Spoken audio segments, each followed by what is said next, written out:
今年发展主要预期目标是国内生产总值增长5%左右，持续推进人工智能加行动，大力发展智能网联、新能源车、人工智能手机和电脑、智能机器人等新一代智能终端，大力提振消费，提高投资效益，全方位扩大国内需求。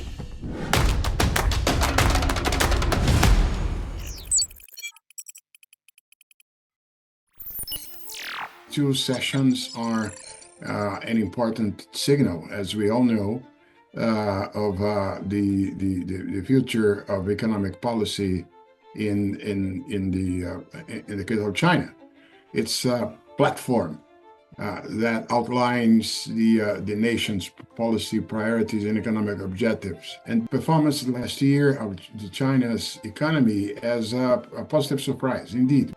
But we will be looking particularly on the fiscal stimulus measures that we expect a discussion. China still needs to make domestic demand a bigger engine of its growth.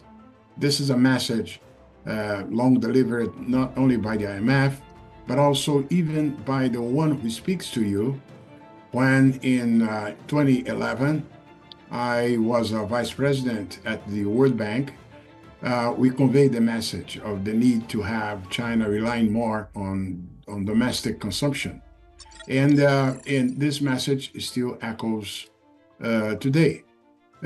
If one may resume, is the Chinese economy needs to pivot to a more domestically driven engine of growth. We will also keep a look as well on what the two forums speak about the strengthening of domestic tech industries, the investment in emerging technologies. You just mentioned that you are very interested in the future development of Chinese tech industries. We can see that recently the Chinese AI company DeepSeek has become a hot topic globally. What's your opinion on DeepSeek's rise? Of course, one inevitably speaks about the rapid growth of DeepSeek. China's AI position has been strengthened, right? And that's, DeepSeek's open source AI models, they are gaining widespread adoption across industries, allowing China to establish itself as a major AI exporter, especially in the case of emerging markets, particularly in the case of the Global South. If DeepSeek and other Chinese AI firms continue to grow, they could even dominate the non-Western markets. But the fact of the matter is that the Chinese jump, as demonstrated by DeepSeek, shows that we had the exercise of the technological rivalry in the case of semiconductors by the US by restricting the access by Chinese companies to the more advanced semiconductors and the technology embedded in equipment used in the production of advanced AI, advanced semiconductors. And the kind of message was something like, look, in that regard, China will have to climb the ladder by itself. It will not be able to rely simply on the existing technology already existing on the advanced side. Okay, and China, that's what China has been doing, went on its own. You have acknowledged China's achievements in AI. Besides AI, what other sectors of China's economy have impressed you? In the case of clean energy, the Chinese front position is something quite clear. And this has reflected the years of investment that China made in the clean energy sector. In the last 12 years, China invested more in clean energy sectors than the sum of investments of the US and Europe together.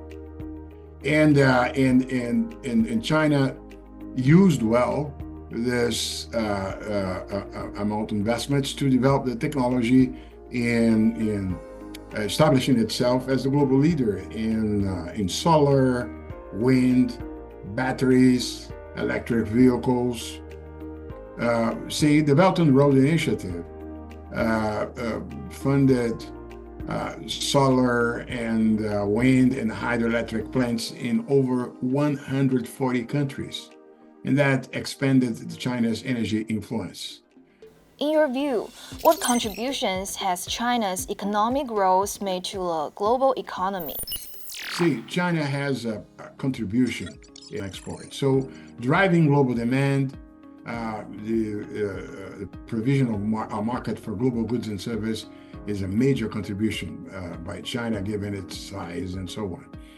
But also the development of infrastructure,